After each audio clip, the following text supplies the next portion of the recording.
everybody, Sean Holsinger here from holsingersflyshop.com. Today I'm going to tie a new fly for me, one I come up with the other night. Part of the fun in fly tying is creating your own stuff, just taking your material, what you have, mixing it up, see what you come up with. That's kind of what happened with this fly. I call this one the Olive Psycho. You'll see why. It's got some pretty wild colors here.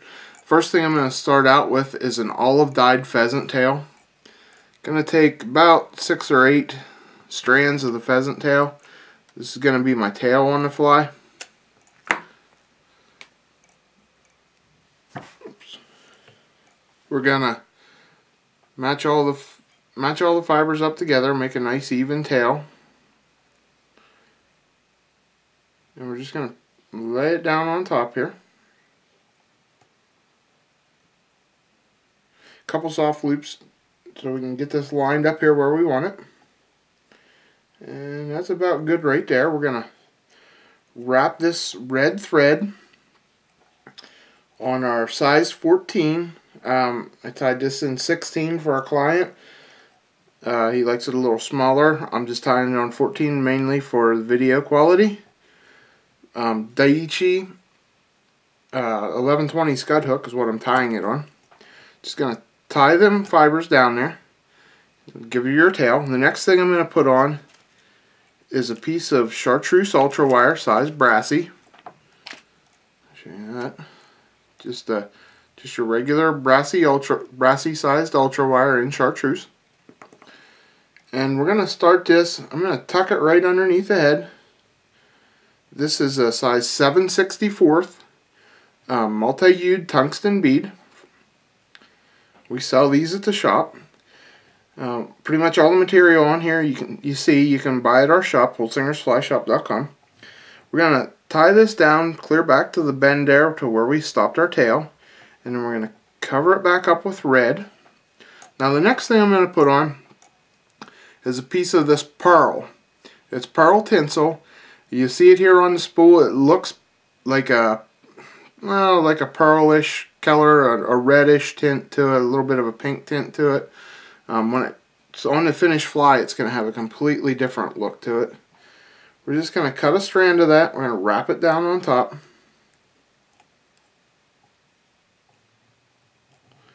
And we're going to wrap it back to the bend too.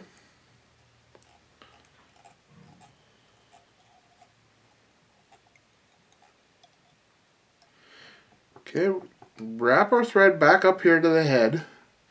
Now we're going to wrap on our tinsel. We're just going to cover this whole shank here with the tinsel. Now, the reason I'm using a red thread is, one, it'll show through on here, just enough to give it a little tint of color. You see what I'm doing here? I'm pinching the top to hold it down as I spin it up there. It makes it a little easier.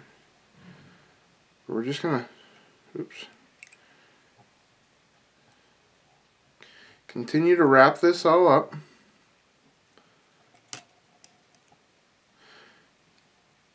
Now I'm going to take this clear up to the head, just because it'll all get covered up here in a second. It's not going to make a difference. And I'm going to tie this off. This is a thin material, so you're not really going to add any. You're not going to add too much to the fly by wrapping it up to the end. Okay, now we're going to come back in with our chartreuse wire, and you can see it's got that little bit of a red tint to it. You can see there. When we put this chartreuse wire on it, it's going to make it a green color. So to make it an olive color, well, that's why I call it the chartreuse psycho. Just going to evenly space this up along here.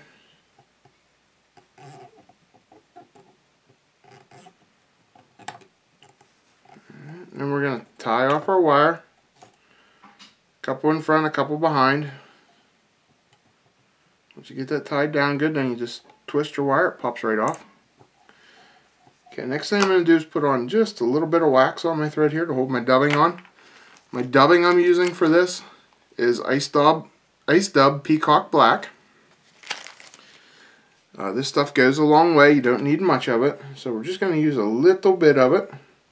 This is a smaller fly, so you don't want to make it too big.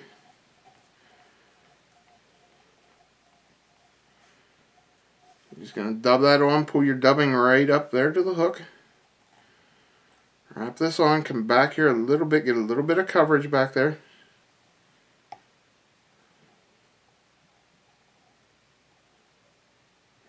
Okay, and then the last thing we're going to do, we're going to come in and whip finish this. We're going to make the whip finish a little bit thick. We're using this red thread, so we make a hot spot with our whip finish. Oops, let me start this whip finish again. There we go. Going to whip finish right behind that bead. And like I said, I'm going to put enough wraps on there that that red comes through. We get a little hot spot color on there. And that's all that's to that fly. Very simple fly. It's going to be a very effective fly. Hope you enjoyed it. Like I said before, all the material you see on this fly you can buy at holsingersflyshop.com. And don't forget to subscribe to our YouTube channel if you like what you see. And like us on Facebook. Thanks again for watching.